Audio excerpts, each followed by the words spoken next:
E pra të nderuar miqtë e mi, ja ku po takohemi sonte sërish me mua Tyrona Lilin për të ndarë një rrëfim jete shumë të dhimbshëm. Janë lotët e një nëne, është shpirti i thyer e një nëne nga tragjedia që i ka ndodhur në jetë. Kjo që do të dëgjoni është vërtet një tragjedi e tmerrshme. Kemi dëgjuar shpesh për martesa, në fakt dëgjojmë çdo ditë që nuk kanë jetë të lumtur, që bashkëshortët i mbajnë në stres, që bashkëshortët vuajnë jashtëzakonisht shumë sepse gratë nuk kuptojnë, nuk mirë kuptojnë, kanë ato natyrat e tyre, kanë mendimet e tyre fikse, bindjet dhe në fakt bashkëshortët vuajnë shumë dhe të gjithë këtë stresin e përjetojnë ato. Dhe pikërisht, do me thënë, historia që do të ndaj sot me ju është vdekja e një burrit nga stresi që i ka krijuar e shoqja dhe këtë rrëfim na e ka sjellur nëna e tij e cila sot e kësaj dite ka dhimbje të madhe shpirti. Ndoshta është edhe një mesazh për martesat të cilat kanë sfida të këtilla. Unë jam një nën thotë që sot flet me zërin e thyer, me shpirtin e coptuar dhe me zemrën që nuk rreh më si dikur. Nuk po flas më për një dhimbje të zakonshme, po flas për dhimbjen më të madhe që mund të njohë një prind, humbjen e fëmijës së tij. Por ajo që mua ma copton shpirtin dhe edhe më shumë është se djali im nuk vdiq nga sëmundja, por nuk vdiq as nga aksidenti, por nga e keqja e një njeriu që realisht duhej ta donte, nga nusja e tij, nga përditshmëria e tij. Djali im ishte dritë, ishte i qetë, ishte punëtor, me zemër të butë. Që i vogël ishte fëmia që nuk bënte zhurmën, që nuk kërkonte shumë, por në thelb ai jepte gjithçka. E rita me sakrifica, e rita me net pa gjumë, me lutje, me frikëra dhe me shpresa. Ai ishte arsyeja pse unë qëndroja në këmbë. Kur u martova, mendova se Zoti i Madh ma kishte shpërblyer të gjithë mundin tim. Nusja dukej e sjellshme, e qeshur dhe tepër e heshtur. Askush nuk e shihte fytyrën e saj të vërtetë. Imagjinoni, as unë e cila po rija çdo ditë me të. Por xhelozia ishte ulur në zemrën e saj si një helm i ngadalt. Fillimisht nisën ato fjalët e shpifura pse e dëgjon nënën, pse flet me motrën, pse të gjithë kanë rëndësi më shumë se unë.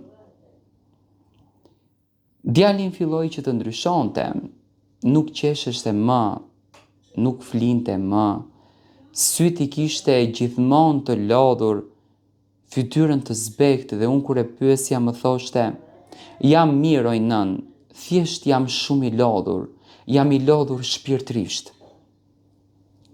Por unë e ndjeja, zemra e nënës nuk gënjehet sado që ta fshehesh.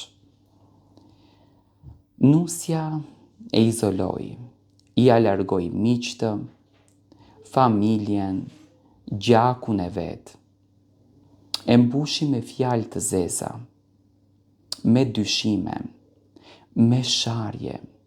Çdo ditë e godiste me sjellje, me përçmim dhe me poshtërim. Jo me duar, por me shpirt. Dhe ndonjëherë dhimbja e shpirtit vret më keq se çdo plagë tjetër. Ai filloi që të smurej. Tension, pagjumësi, dhimbje gjoksi. I thash, birë, shko te mjeku.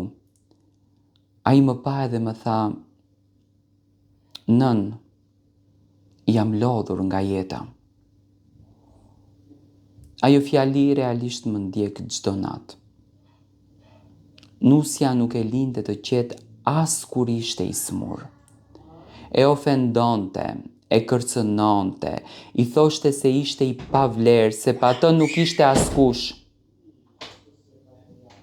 Xhelozia e saj ishte bërë urrejtje. Urrejtja ishte bërë ligësi. Dhe një ditë, nuk do ta harroj kurrë. Më morën në telefon, zëri dridhej. Djali juaj është në spital. Vrapova si e çmendur.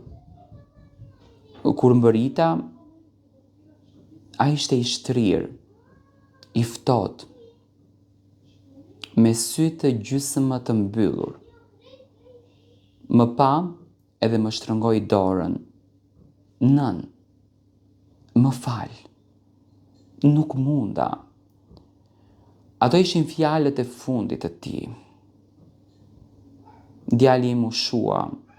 Trupi i tij nuk e përballoi më dhunën psikologjike, stresin, dhimbjen, helmin e përditshëm që i dridhej në shpirt.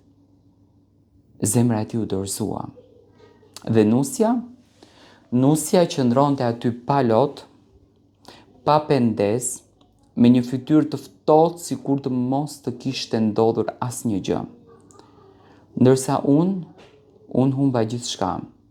Shtëpia ime u bë varr, rrobat e tij ende mbajnë erën e trupit të tij, e zëri i tij më vjen në ëndra. Çdo mëngjes zgjohem edhe për një çast haroj. Pastaj dhimbja mua më godet sërish. E di që askush nuk do ta kthej djalin tim, por duaj që bota ta di. E keqja, xhelozia dhe sjellja mizore vrasin. Jo gjithmonë me thik, shpesh me fjalë, me presion, me shpirt. Unë jam një nën pa djalë dhe kjo është dhimbja që nuk shërohet kurrë.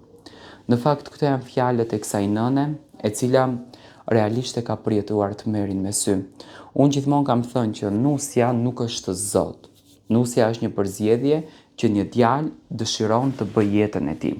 Tani martesa nuk është nuk është stres, nuk është shkatrim jete. Martesa duhet jetë e kundërta, duhet jetë lumturia, duhet jetë pozitiviteti, duhet jetë energjia e mirë që një shpirt duhet të merr sepse është jetë. Dhe në qoftë se martesa të shqetëson, në qoftë se martesa të jep çdo ditë energji negative, ti me patjetër që do të shkosh drejt sëmundjesh dhe do të humbësh betejën tënde, do të humbësh misionin tënd në jetë, misioni i cili në fakt është arma më e bukur që ti e ke, ti jesh i lumtur.